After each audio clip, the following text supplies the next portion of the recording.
Hey, rad dads. Welcome to another episode of Teach Me to Dad. And ladies too. I know I've been hearing feedback that a bunch of mums have been getting into this too. So heaps glad to have you listening as well. Today, we're talking to our most experienced dad yet.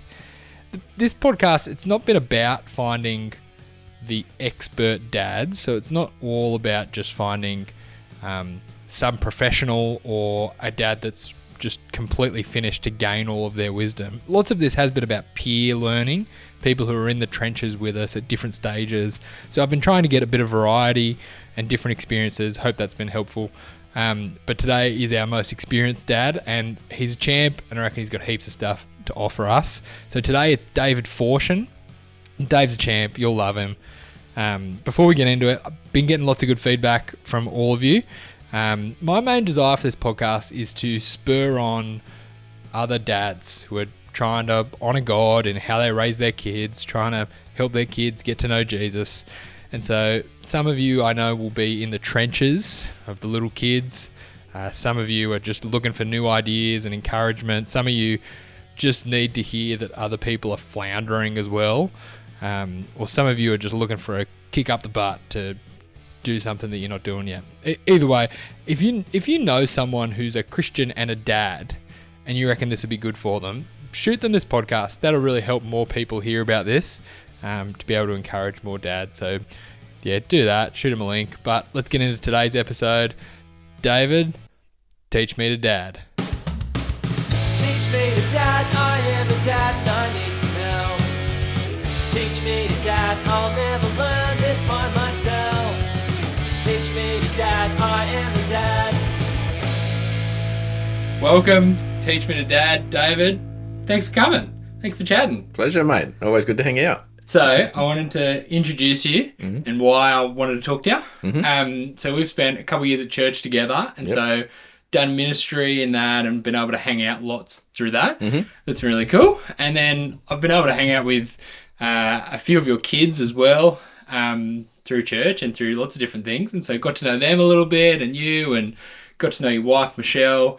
And so I was super keen to talk to you because from my time hanging out with you, you're going to hate it. I'm going to compliment you so much. I think you don't need to do that. I think you're the kind of dad and dude I'd like to be. And I just think there's just lots that I see and I go, I love that. I think... I don't think you've hung out with me long enough. Yeah. You should come and spend a month with us at our place. You might change your mind. I mean, I've hung out with some of your kids and they've just been wonderful. And so there's it's not all about parents, but there's a testament to you and Michelle. I've seen you be thoughtful and live out your convictions, and I've seen it in action as you deal with people, and I've loved it. So I've wanted to chat to you. Nice. Pick your brain a little bit about being a dad and how that plays out. And I'm keen to chat about a few things in that as well. I'm keen to talk about your time overseas and things that helps you think about. Yeah, a bunch of things. Yeah, sure. There's a bit of an intro. Yeah, nice. So why don't you give us a sense? Who's the family? Yeah, so there's 6 of us in total. My wife Michelle and I, and we have 4 children, 2 boys, 2 girls. And it goes in order of girl, boy, girl, boy. So Bronte is 28 this year, Alex is 26, then Madison, who's 21, and Jai, who's just turned 20. How do you think about this phase of being a dad? Are you like, I'm done, now I'm just watching? What is this phase? Yeah. Well, yes and no. Done in the sense that I feel like they're all independent now, so they're all making their own independent choices. So done in the sense of being super directive with your kids. So I think that's in the past, and now it not done because you're just relating with them. You don't stop being a dad. Yeah. You just keep relating with them, and they seek you out for advice and you get to have a say in the things they invite you into, which is super cool as well. Yeah. Yeah, that's cool. So one thing I'm keen to pick your brain of, and I haven't picked your brain too much about what you and Michelle were up to in Chile. Yeah, sure. Chile? Okay. Chile? Um, What should I be doing? I don't know. When I was growing up, we all said Chile, but because the Chileans say Chile, Yeah. we've taken that on. Yeah, Really. good Yeah, one. yeah, yeah. Well, But we don't say Deutschland for Germany, do we? So- I do all the time. Do you? Oh, good. No, I'm I glad don't. to hear it, mate. This is going to get up my goat if you hear that up. So, give us a sense. Give us the broad picture. So, how long were you there, and what was some of the things you were doing there? Yeah, okay. So we were there for 5 years, probably a bit more, bit over 5 years. We were, I mean, the heart of it was to share our faith with people that we journeyed with, and I guess the platform that the team over there saw that would be helpful for us was actually in the area of, families, parenting, and marriage. Yeah, I suppose. As thank you for your compliment. I think it's undeserved in a lot of ways, but it seems that people like our referees when we joined the organisation we went with had some similar things to say about our family, and that kind of resonated and struck a chord with the team here in Australia. They spoke to the team overseas in Chile. They said this is what these people's referees are saying about them, and they said, yeah, we could have some people coming and helping with ministries over here. In the area of parenting and marriage relationships, just family in general. Yeah. So what did that look like? Was it did you just run courses? Was it dealing with people when crisis hits in their family? Like what was it? No, it was a bit more proactive than that, in the sense that, we really worked mostly with young families and kind of got in early with marriages and young families to say, let's think this through. What does Christian parenting look like? What can it look like? Just because a lot of them had come to Christ in that generation and didn't have that role model that Michelle and I were so thankful for in our own lives. Yeah. And so helping people build that for a first time. Yeah, what are some good things to look at? And sure, we came across, people that were in crisis, but that's not what was part of our ministry. We'd kind of hand them on to people who were in that space and in that field. Yeah, we're no experts. We're just kind of making our own way ourselves. Yeah. So what does Christian parenting family look like? Yeah. What does that? What were you doing as you did that? What does it look like? Well, you mean over there, or what was it like in our family? Which do you mean? I guess I mean as you try to teach people who've haven't thought about family through that lens. Yeah. What were the types of things you'd want people to get a hold of? Yeah. This is how you do parenting, marriage as a Christian. Yeah, exactly.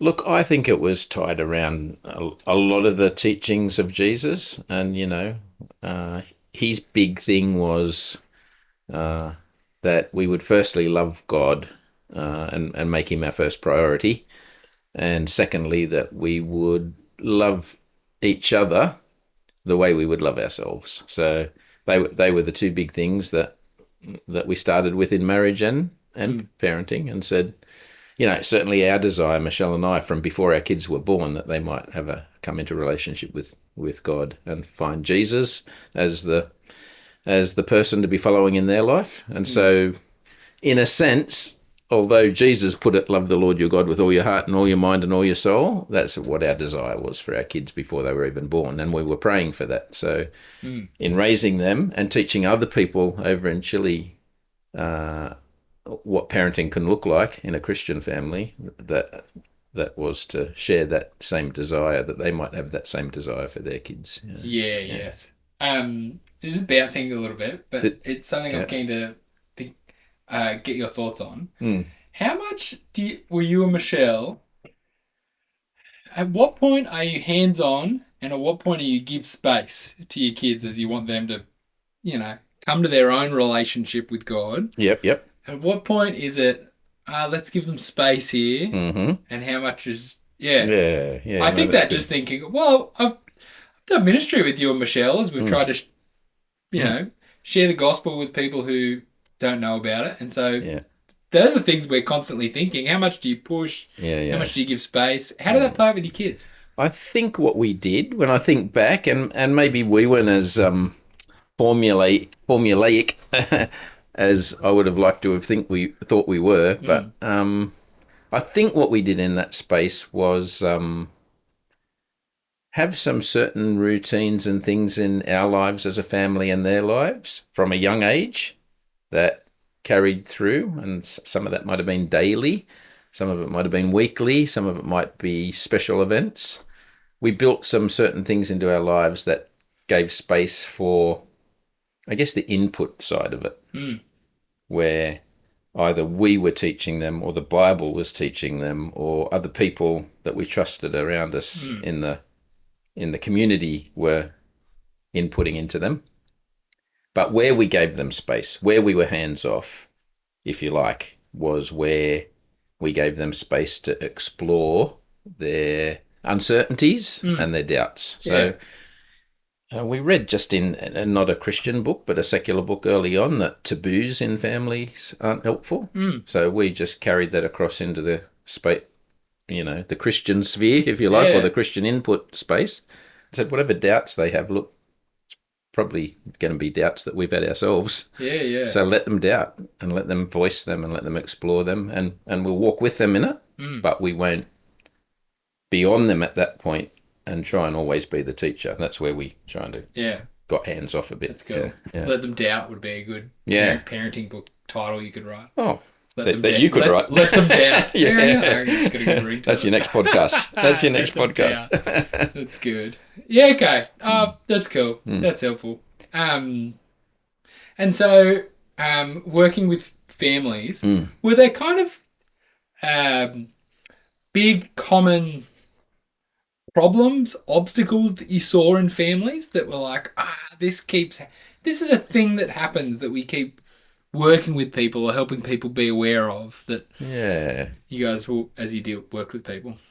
Yeah, I think in the sense that, I don't know, there were not, and I don't say this about other families, I say it about our own family. It was pitfalls for ourselves and obstacles that we had to keep pulling ourselves up about, and so you'd see them in other people, because it's just common, it's human nature that we all fall into. Yeah.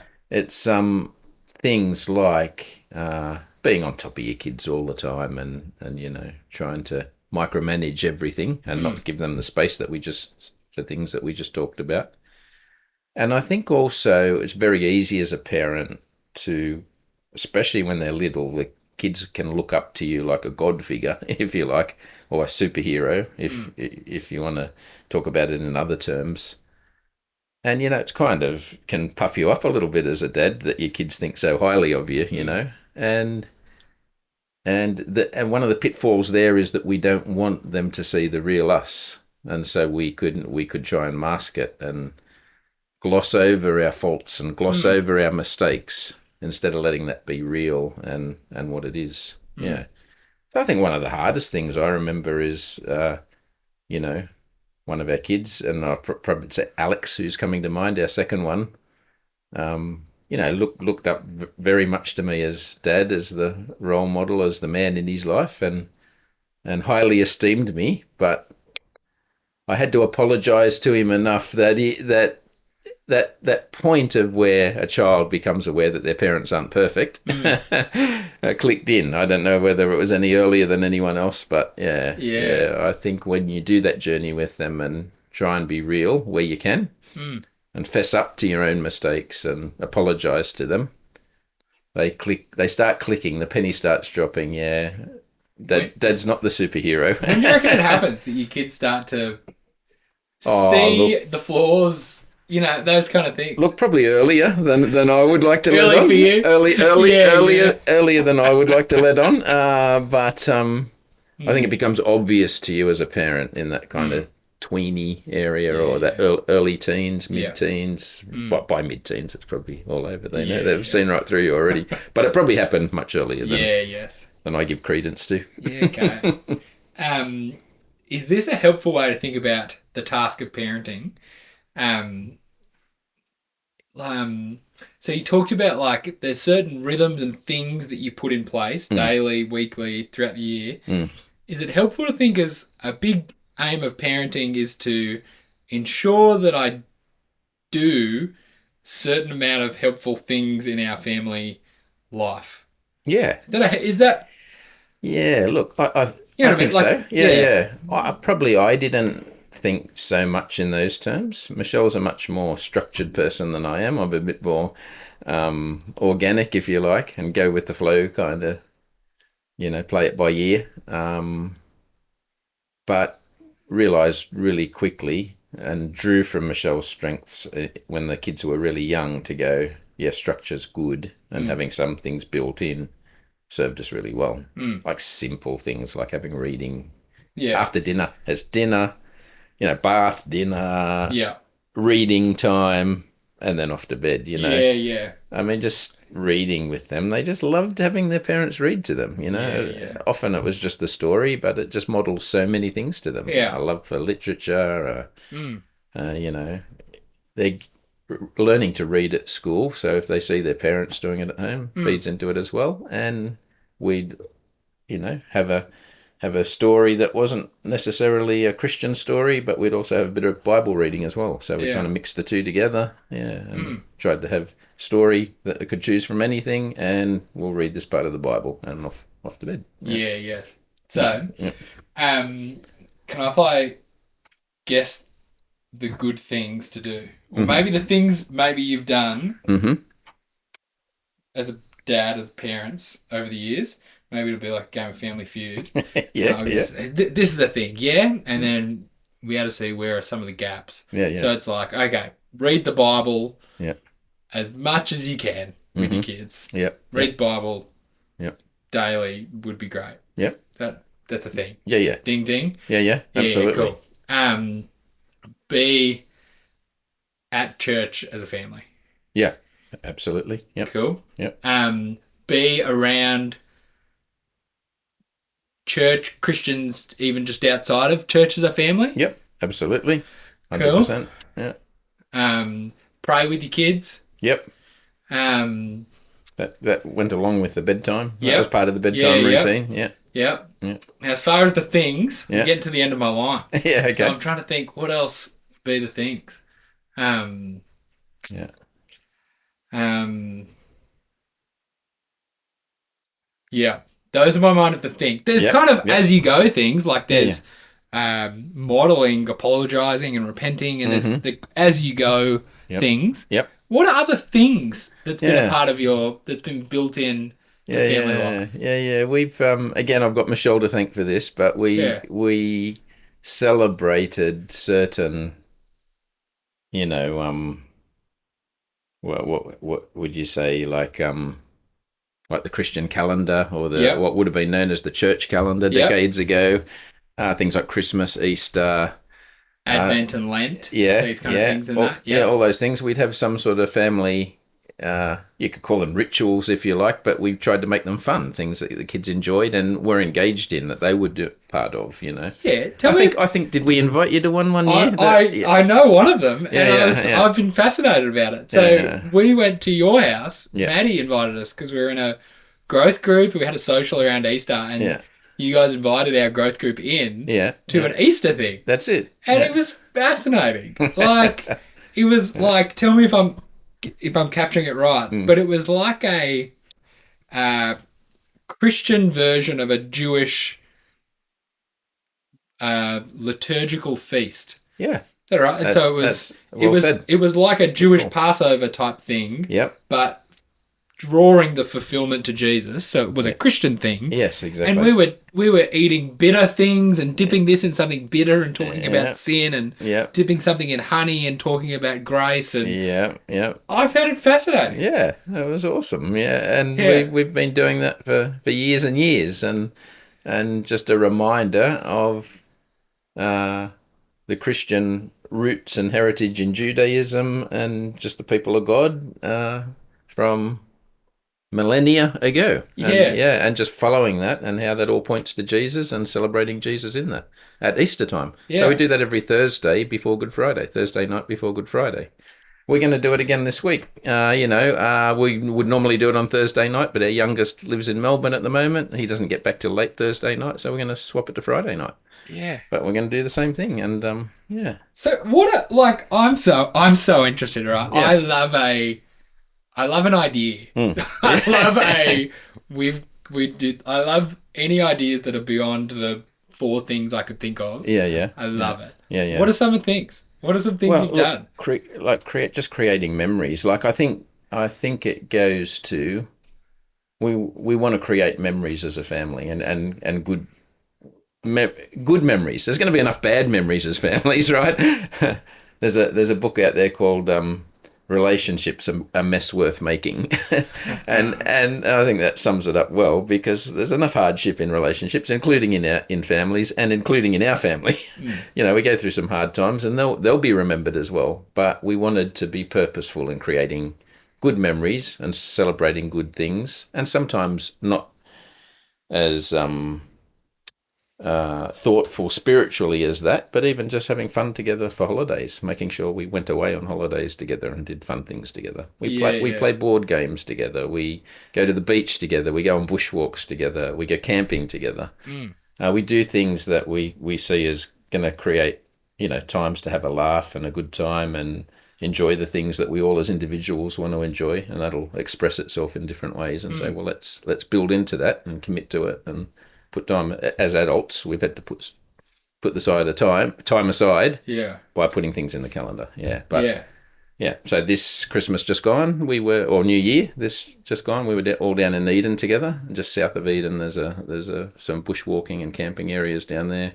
We did a couple of days hiking, and then a few days for my sake, because I'm not as passionate on the hiking as a lot of the other family members are. I like a bit of Airbnb time, so the second half of it was Airbnb. Spent a couple of days cobbling shoes. Yeah, something like that. There's another story. Yes. No, that's wonderful. That's the thing I've gathered about your clan, is there's a closeness. Yeah, there is right. quite a closeness that I can tell, amongst the siblings, as a crew. Yeah. So that's cool. I can see how that's paid off. Look, you're going to hear me deferring to Michelle all the time, and to be honest with you, again, Michelle had good ideas, and when I saw them, I just ran with them and engaged with them and took them on. And so one of her things was spend time helping them understand why something's not helpful as little kids. So the desire in all of us is often, we just don't want the hassle of them fighting, it's inconvenient. I can't hear the television while they're fighting. The human nature is to get it wrong and be frustrated, angry, and trying to do it out of my own motivation for wanting to finish watching my television program. But Michelle early on went, this is an opportunity for them to work out their differences and for them to hear each other, what they don't like about it, what's going on for each other, and to apologise properly, not just sorry, right, done and dusted, that's it. No, to get to a point of genuinely understanding each other. So, and I found that inconvenient and and off-putting at times, but also in the end was able to see the value in it. Yeah. And so because we invested into that as well, I think that's where that closeness comes from, because they had to relate at that level. And we'd say little key phrases to them during that. You're always going to be the best friend for each other. You'll have good friends out in the world. You'll have best friends out in the world. But at the end of the day, your brother and sister, or your sister and sister, or your brother and brother, we've got all of them, so they worked that out. But yeah, in a sense, their closeness has come from having their conflicts and disagreements, but having trusted people around them, helping them work it through in a way that hopefully was healthy. In the long run. Oh, sometimes it felt like it was never coming, but yeah.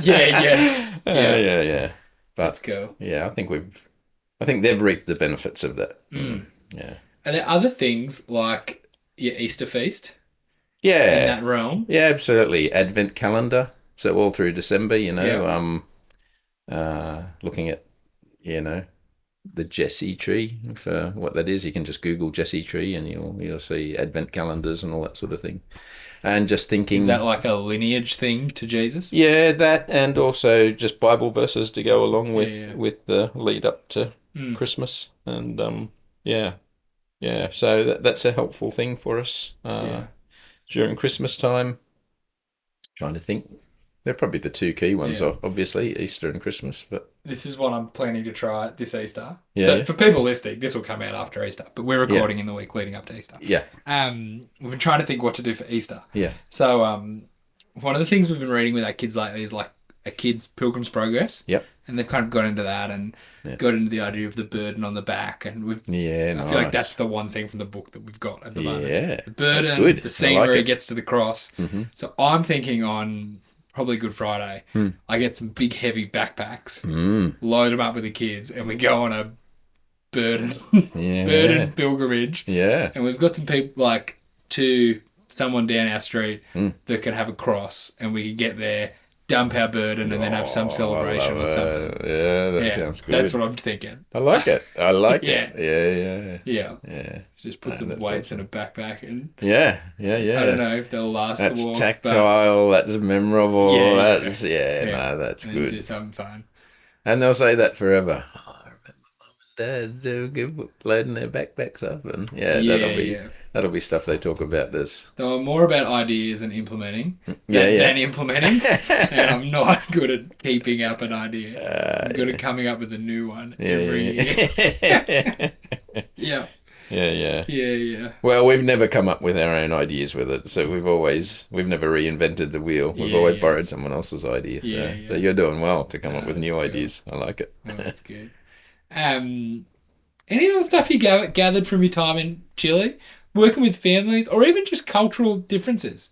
Coming back here and seeing what families in Australia are like, even Christian ones, that you think, I don't think people have thought about this. That this is not normal or good, or I don't know. Any Yeah, any look, I things think you've noticed? here and there, it's just, you know, the reinforcing that boundaries are good and boundaries provide safety for kids. I just see that time and time again to see the examples where there are no boundaries. And so the kids feel like their lives are out of control and they act like they're out of control because they feel out of control. And to know that there's boundaries that if you cross, there's consequences. I think that's helpful. Yeah, and that does provide. And the kids will push it against them because they want to know they're there. And I'm not. This is all stuff we did from our reading. I don't know for your listeners, but I forget his first name. Bidolph was a big name in particularly for raising boys. Was a big author back when we were on the start of our journey, and but a lot of other Christian authors too that would talk about similar things, and just having that boundaries provide safety for your kids. And so here in Australia or over in Chile, there was always examples of both those who had boundaries and those who didn't have boundaries, and the consequences were similar for whether you had them or didn't have them. Yeah. Or whether you faced consequences or didn't face consequences for your behaviours. Yes. And so when you say boundaries, you're thinking behavioural boundaries. These things are not. Yeah, exactly. appropriate. Yeah, these are the ways we do treat other people and treat our things, and these are ways we don't treat them. And, Yes. And we're going to live like that here. That's how we're going to treat each other, and that's how we're going to treat our things and those around us and other people's things around us. And each other. Yeah. This is a question I was keen to get your thoughts on.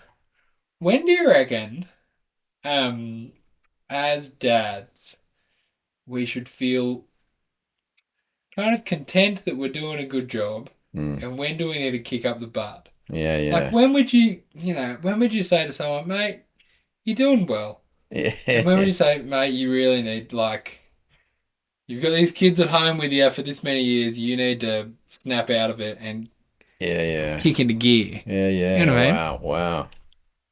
Wow. And so you could go so many ways with all of that, Curtis. Like, when can we kick back or sit back and say we've done enough? Part of me wants to say never, because we're always getting it wrong, as well as having some wins. Um, uh, yeah. In terms of when we need to kick up the butt, always.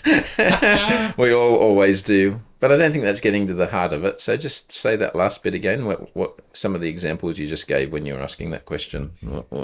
What's the heart of it? What's the crux of it? Well, so I'll give you.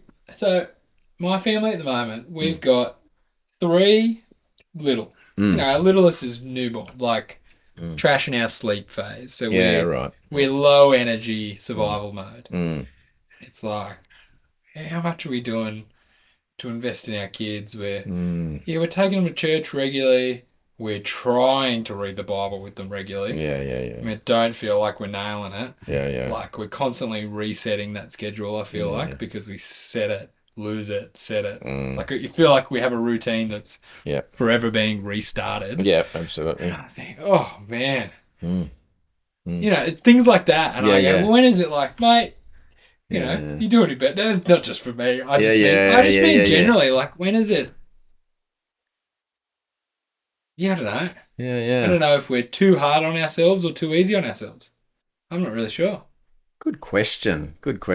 Some of those things in the early years, like, I just think, you know, there were times I struggled with it and times I was just probably going through the motions. My heart wasn't necessarily in it, but I was going through the motions. But I kept going through the motions because I knew that was creating that sense of security for the kids, that we were reading the Bible. They just knew that was the routine and they loved the routine. And I've heard lots of people say in the world, colleagues I've worked with, kids just love routine. I remember we went on when Alex and Bronte, our eldest 2, were very small, like 4 and 2, say. They turned 4 and 2 while we went on a 16-week overseas trip. And that's a whole other story. But I can remember some of my colleagues saying, you're going to take your kids over there for 16 weeks? What are you thinking? Kids thrive on routines. That's going to throw all their routines out. We just took a lot of those routines with us. And so, we were out of routine, but there were routines built into our day and so for me, I stuck at the routine often, even though I didn't feel like it, because I knew I was going to get my time. That this routine sent messages to them that it was bedtime and they were off to bed, and Michelle and I were going to get our time. Even if that was just for us to have an early night, it meant they were asleep, you know. Yeah. Whereas when we got out of routine, we noticed it could turn to mayhem pretty quick, and we'd lose any. We might be feeling like, we're having a rest by not doing it. Yeah. But we ended up not having a rest because it just created mayhem because they didn't know what was happening. Yes. See, for us, I feel like when we're really tired and we're craving that time, we speed the routine. Yeah. Which usually means that the most important things are the things that disappear. Yeah, right. Get these kids to bed, man. Yeah, Get them in there. Yeah. Bath, clothes, let's get out of here. Yeah, exactly. Down. Oh, down. Yeah. Crash. Yeah. So, what is this? Tell me if I'm getting your answer. Yeah. If you're hitting the routine that you want to hit, it's pretty good. Yeah, absolutely. Yeah. And keep the main things the main thing, right? It's all about where do you want to see your kids? What's your big goal you want for them? Yeah, you know. Yeah. Some of the big goals, you just want them treating each other well. Because if they're treating each other well, they're going to treat other people out in the world well. If they're getting to know God at home, and then keep praying that they'll get to know God deep down, not just seeing what it looks like to walk with Him, but take that on for themselves. Yeah. Okay. I reckon I'm going to need to figure out how to solidify our family routines a bit better. Mate, we didn't always get it right. We did not always get it right at all. And on holidays is a big time where that routine can easily fall down. Yeah, right? Because you have your movie nights and by the time you finish your movie, it's too late to do all that other stuff, and so they fall asleep in front of the movie. So you just pick them up and put them to bed. yeah. I'm not saying it's like just clockwork all the time. No, I'm with you. I'm thinking good kick up the butt. That's how I'm taking it. I'm taking it. That's good. Yeah. Take that as a kick up the butt. I need to make sure. I need to figure out a way to lock in better. Yeah. Lock in something more repeatable. Something the kids can bank on. This is what we do. Yeah. As opposed to this is what we sometimes do. Yeah. This is what it feels like. Yeah. Oh, that's good. Yeah, and if they're enjoying it, like, I don't know, they keep you accountable to it at times as well, which is nice.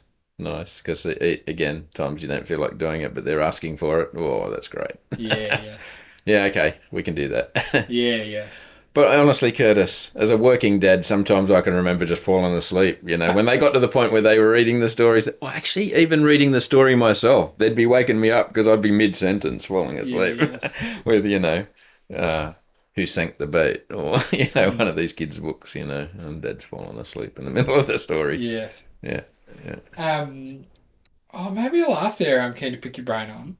So you work with family stuff. I imagine in that you did marriage-related things as well. Mm-hmm. Yep. What are some important marriage things for parenting? If that makes it like. Yeah. Well, we're trying to raise kids. What are the important things there? Yeah, I think the things that have held true for us in terms of making sure we're staying on the same page for our parenting is just,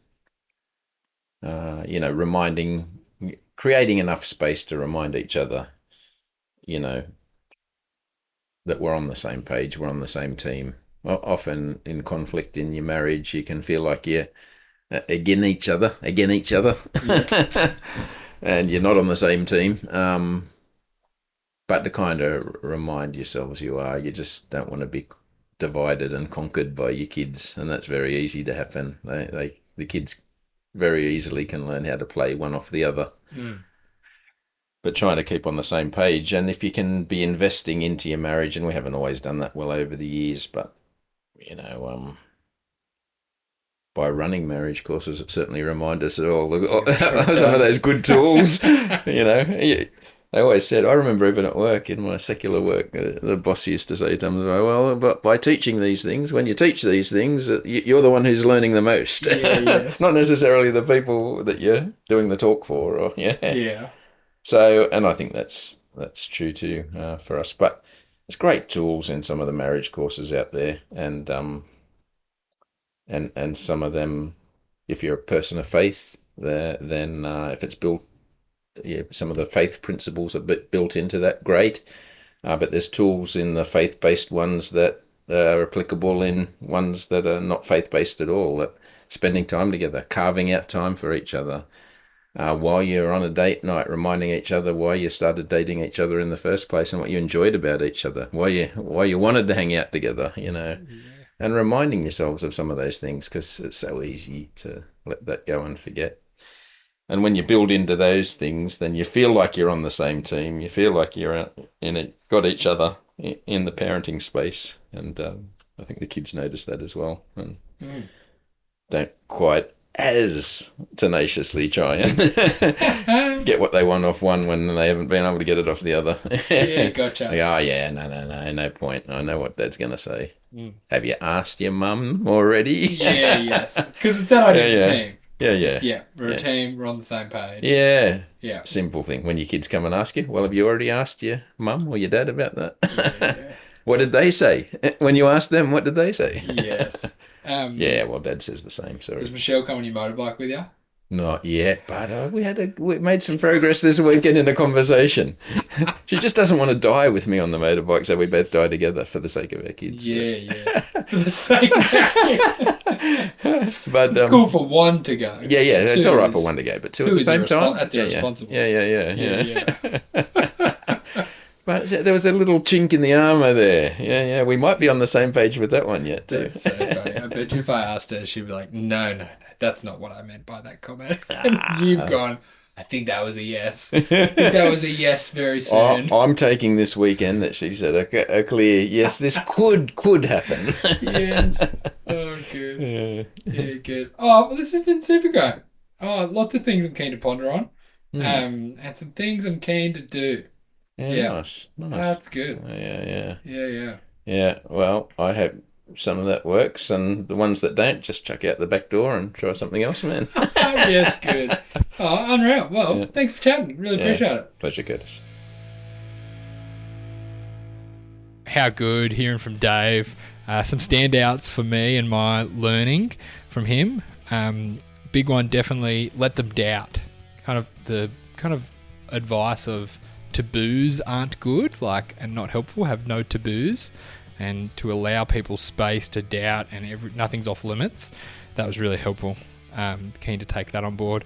I loved David just had a good model of backing his wife when she had good ideas. He kind of deferred to Michelle lots, this was her idea, I just jumped on board with it. I thought that was great.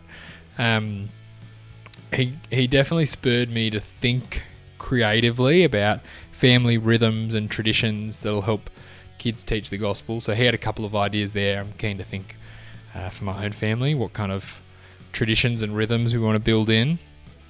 And another thing that stood out to me is he mentioned they saw problems as opportunities. And so, he talked about kids fighting, and that's an opportunity to help our kids learn about relationships and conflict resolution, all that stuff.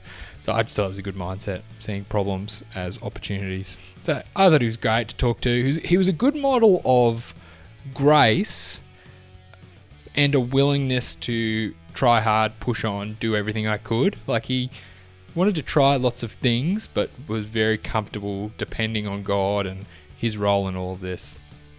One thing I'm keen to think about, I'd love to hear your thoughts on this one if you have thoughts. Kind of the idea of raising kids being about doing certain spiritual things together, reading the Bible, praying. I talked to Dave here's a list of the 4 things you need to do. What do you think about that? Is that just a personality thing to just have a to-do list and tasks? Is that a cultural thing for the Western world? Or is that just, no, this is God's means of grace and how he disciples people? Keen to keep pondering that. But if you have any thoughts, shoot me a message. Instagram, you can message us on that. Spotify, there's a way you can answer questions, respond through Spotify. They're probably the main pipes. Anyway, I hope you found it helpful. We'll see you next week.